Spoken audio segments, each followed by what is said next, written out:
नमस्कार। आज हम बात करेंगे रुद्राक्ष माला के बारे में। माला मतलब कुछ रुद्राक्ष हम लेते हैं, उसको धागे में पिरोते हैं या उसको चेन में अलग अलग हुक सिस्टम से लगाते हैं और पहनते हैं। इसको कहते हैं रुद्राक्ष माला।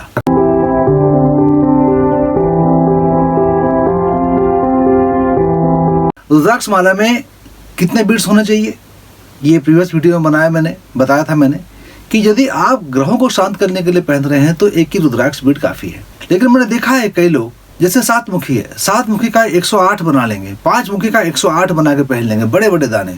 बहुत अनकंफर्टेबल होता है, जरूरत नहीं है। जिस चीज की जरूरत नहीं है उसको क्यों पहना जाए, क्यों पैसा खर्च किया जाए। छोटे छोटे जो दाने आते हैं 5 मुखी के, उसे जपमाला बनते हैं। मैं आपसे बार बार कहता हूँ कि जपमाला जो खरीदे ध्यान पूर्वक खरीदे। ऐसा तो नहीं कि बेर के बने हुए हैं, बेर के फल जो होते हैं उसके लिए बने हुए होंगे तो ये आपकी शक्ति को सोख लेते हैं, एब्जॉर्ब कर लेते हैं, आपको नेगेटिव बना देते हैं। टीवी, लंग्स का प्रॉब्लम, शारीरिक अनेक प्रकार के व्याधि, मानसिक कष्ट, डिप्रेशन वगैरह हो जाता है। लगता है कोई भूत प्रेत सता रहा है आपको, इस प्रकार का लगता है। तो रुद्राक्ष तो असली ओरिजिनल समझ के पहनिए। हमारे देश में दुख की बात है कि बहुत सारे रुद्राक्ष जो जपमाला में इस्तेमाल होते हैं ये या तो प्लास्टिक के होते हैं या इस बेर टाइप के फलों के होते हैं, जो कि अच्छा नहीं होता है। इंडोनेशिया रुद्राक्ष काफ़ी अच्छा होता है। नेपाल रुद्राक्ष अच्छे तो होते हैं लेकिन बहुत बड़े साइज के होते हैं, तो कंफर्टेबल नहीं है पहनने का। यहाँ से पहनेंगे तो एकदम नीचे नाभि के नीचे तक आ जाएगा, आप नहीं पहन सकते हैं। साधु संत के लिए जो इस मार्ग में है, संसार छोड़ चुके हैं, उनके लिए तो ठीक है, वो कुछ भी धारण कर सकते हैं। लेकिन हम जो साधारण जीवन जी रहे हैं, व्यावहारिक रूप को भी देखना चाहिए, प्रैक्टिकली बनना चाहिए। रुद्राक्ष माला पहन के स्नान नहीं करना चाहिए, क्योंकि स्नान करेंगे तो केमिकल्स, सोप, शैम्पू वगैरह लग जाते हैं। रुद्राक्ष का माला पहन के यदि आप टॉयलेट जाते हैं तो आधुनिक युग में आप मॉल में गए हुए हैं, आप ऑफिस में काम करते हैं, 10 बार टॉयलेट जाते हैं तो बार बार खोलना अस्वाभाविक लगेगा, प्रैक्टिकल नहीं है। तो इतने भी रूढ़िवादी मत बनिए। स्नान का समय तो ये फिजिबल है, इसलिए मैंने बताया आपको। सोते समय यदि आप पहन के सो जाते हैं तो कोई हानि नहीं है, खोल के सोएंगे तो कंफर्टेबल सो सकते हैं। तो कोई ज़रूरी नहीं है कि आपको 24 आवर्स ही पहने। रुद्राक्ष माला को बार बार धोइए मत। कुछ लोग साबुन से और ब्रश लगे घिसते रहते हैं। एक व्यक्ति ने तो ऐसे मुझे लाके दिखाया, पूरा एकदम उसका जो खुरदरापन होता है या जो नुकीलापन होता है वो पूरा खत्म हो चुका था, एकदम राउंड कर दिया घिस घिस कर। डेली घिसते थे 10 मिनट उसको। यदि गीला हो जाता है तो धूप में सुखा लीजिए, कोई बात नहीं है। यदि स्मशान में गए हैं, हॉस्पिटल गए हैं, लौट के आए हैं तो धोने की जरूरत नहीं है, उसको थोड़ा धूप अगरबत्ती दिखा दीजिए, उतना ही काफ़ी है। धूप अगरबत्ती दिखाना काफ़ी होता है। रुद्राक्ष माला जब पहनेंगे तो जो यदि आप 108 और 1 का पहनते हैं तो जो बिंदु होता है ऊपर, ध्यान रखें कि उसको वो गले के पीछे है, सुषुम्ना नाड़ी में लगे, नेक के पीछे होना चाहिए। कुछ लोग जो बिंदु होता है उसको नीचे लटका लेते हैं, जो कि गलत है। ऐसा करेंगे तो प्रॉब्लम होगा। बिना बिंदु के यदि आप माला पहनेंगे, यदि वो ऊपर में टॉप में बिंदु नहीं है और माला पहनेंगे तो होगा क्या, आपको हेडेक होगा, आपको सिर में दर्द होगा, तकलीफ होगी, चक्कर आ सकते हैं, अनइजीनेस फील हो सकता है, वोमिटिंग सेंसेशन हो सकता है, क्योंकि ये एनर्जी फिर वर्तुलाकार में, साइक्लिक नेचर में घूमने लगता है। रुद्राक्ष पहने हुए माला तो बिंदु उसको ब्रेक देता है। एक बार घुमा ब्रेक, एक बार घुमा ब्रेक, 1010। ये सिस्टम होता है ना, प्रोग्रामिंग करते हैं जैसे आप कंप्यूटर लैंग्वेज लिखते हैं, उसी प्रकार से सॉफ्टवेयर प्रोग्रामिंग लैंग्वेज लिखने की वजह से काम आता है आपका ये 1010 सिस्टम। तो इसी प्रकार से रुद्राक्ष में भी ये 10 सिस्टम है। आप जानते हैं वेव्स में, पल्स में एक पीक एक जीरो, एक पीक एक जीरो। तो ये पीक जीरो क्योंकि इसमें इलेक्ट्रोमैग्नेटिक एनर्जी होती है, तो इसी प्रकार से गति करनी चाहिए। यदि ये साइकिल में गति करेगा तो फिर आपको परेशानी में डाल सकता है। 5 मुखी रुद्राक्ष कॉमनली लोग जपमाला के तौर में इस्तेमाल करते हैं, लेकिन कुछ लोग क्या करते हैं कि वो जपमाला को पहन भी लेते हैं।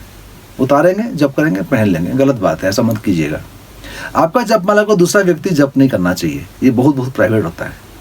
दूसरे छूने से एनर्जी कंटामिनेशन का भय रहता है, दूसरे की एनर्जी उसमें छू जाएगी और नेगेटिव एनर्जी उस व्यक्ति में होगी तो आप में आ जाएगी।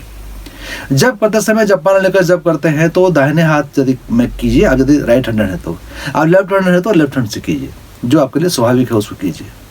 जपमाला को बीड्स को अंदर की तरफ खींचिए, बाहर की तरफ मत खींचिएगा। बाहर की तरफ धकेलना सही नहीं है। जप करते समय इस उंगली और इस उंगली का इस्तेमाल नहीं करना चाहिए, केवल इस प्रकार से जप करना चाहिए, अंदर की तरफ खींचते हुए ऐसा जप करना चाहिए। यह है बृहस्पति के लिए, यह है शनि के लिए। इन दोनों का सम्मान कीजिए, इनको यूज मत कीजिएगा। यह है सूर्य, यह है चंद्रमा, इन दोनों का इस्तेमाल कीजिए। तत्वों के हिसाब से बात करें तो ये आपका अग्नि तत्व है, ये आपका वायु तत्व है, ये आपका आकाश तत्व है, ये पृथ्वी तत्व है और ये जल तत्व है। तो पृथ्वी तत्व, जल तत्व, अग्नि तत्व, इनका प्रयोग कीजिए जपमाला का इस्तेमाल करते समय। जप करने के बाद में जपमाला को नियत स्थान पर रखिएगा, यहाँ मत रखिए, उसको फ़ोन के पास मत रखिए, माइक्रोवेव के पास मत रखिए, टीवी के पास मत रखिए, जितना हो सके बचाइए। पूरा बचाना तो संभव नहीं है क्योंकि वाईफाई का ज़माना है, चारों तरफ वाईफाई का फ्रिक्वेंसी भी है, टीवी है, रेडियो है, इलेक्ट्रोमैग्नेटिक फील्ड का तो भरमार है पूरा, जो कहते हैं इलेक्ट्रोस्मॉग, इलेक्ट्रो पोल्यूशन।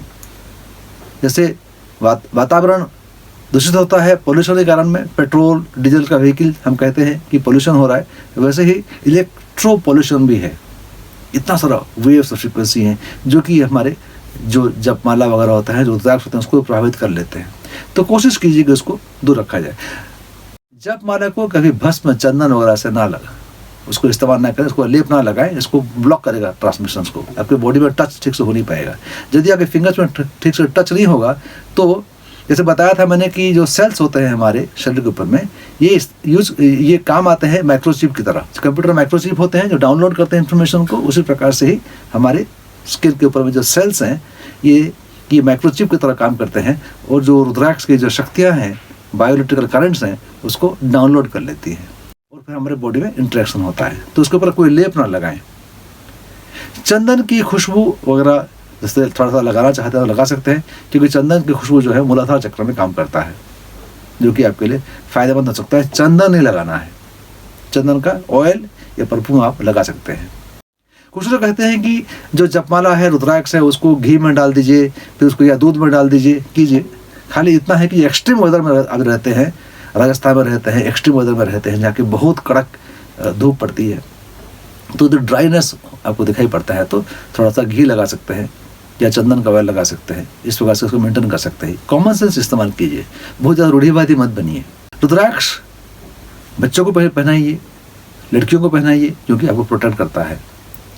जब कोई भी कर सकता है। कोई पूछते हैं कि ये जो 5 मुखी जपमाला है उसमें हम मंगल का जाप करें क्या? मैं बोलता हूँ कि नहीं, ऐसा करने से मनाही तो नहीं है, काउंटिंग करने के लिए अच्छा है, क्योंकि एक न्यूट्रल ग्रह है, अच्छा ग्रह है बृहस्पति। लेकिन 6 मुखी का यदि आप छोटे छोटे दाने लेंगे, उससे करें तो ज़्यादा फायदा होगा। वैसे ही 7 मुखी के लिए, शुक्र के लिए, उसी का ही आप 108 की जरूरी नहीं है, आप 54 कर लीजिए, 27 कर लीजिए, कोई दिक्कत नहीं है, 11 कर लीजिए, काउंटिंग तो करना है, कोई दिक्कत की बात नहीं है। आप 9 मल्टीप्लेस में कर सकते हैं, जैसे 27 9 3 जा 27 या 9 6 जा 54, ऐसे भी कर सकते हैं। 108 तो सब जानते हैं करने के लिए। रुद्राक्ष माला का और इस्तेमाल क्या हो सकता है? रुद्राक्ष माला का इस्तेमाल इसलिए हो सकता है कि जब आप पहनते हैं इसको, तो आपकी जो ऑरिक बॉडी है इसको क्लींस करता रहता है। जो इलेक्ट्रिकल बॉडी, ऑरिक बॉडी आपको है, जो एनर्जी कंटामिनेशन होता रहता है, उसको प्रोटेक्ट करता रहता है। तो क्लींसिंग करना और प्रोटेक्ट करना आपको ऑरा को, ये आपको मदद करता है। इस प्रकार से रुद्राक्ष जब आप पहनते हैं तो आपके मन को शांत करता है, बॉडी में इलेक्ट्रिकल फ्लो को नियंत्रित करता है, हार्ट चक्र को मदद करता है, और नाइट्रिक ऑक्साइड जैसे चीज़ों को शरीर में निर्माण करने के मदद करता है। डोपामाइन कह सकते हैं आप, कोर्टिसोल को कम करेगा, तो स्ट्रेस को कम करेगा। तो इस प्रकार से आपकी मानसिक शांति और शारीरिक व्याधियों से आपको दूर रखता है, मानसिक शांति को बढ़ाता है, व्याधियों को कम करता है। वीडियो देखने के लिए बहुत बहुत धन्यवाद।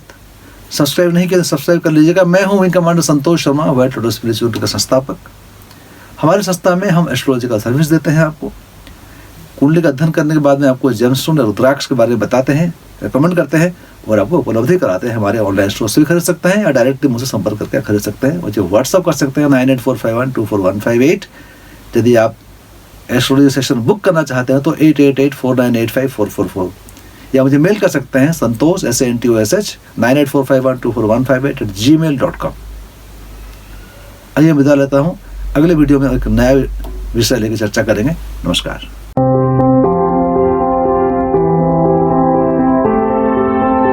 अधिक जानकारी के लिए हमारे वेबसाइट को लॉग इन करें www.whitelotusspirituality.com। संपर्क साधने के लिए वेबसाइट में सभी लिंक दिए गए हैं। ये वीडियो को आप लाइक करते हैं तो शेयर करें, लाइक करें और सब्सक्राइब करना न भूलें।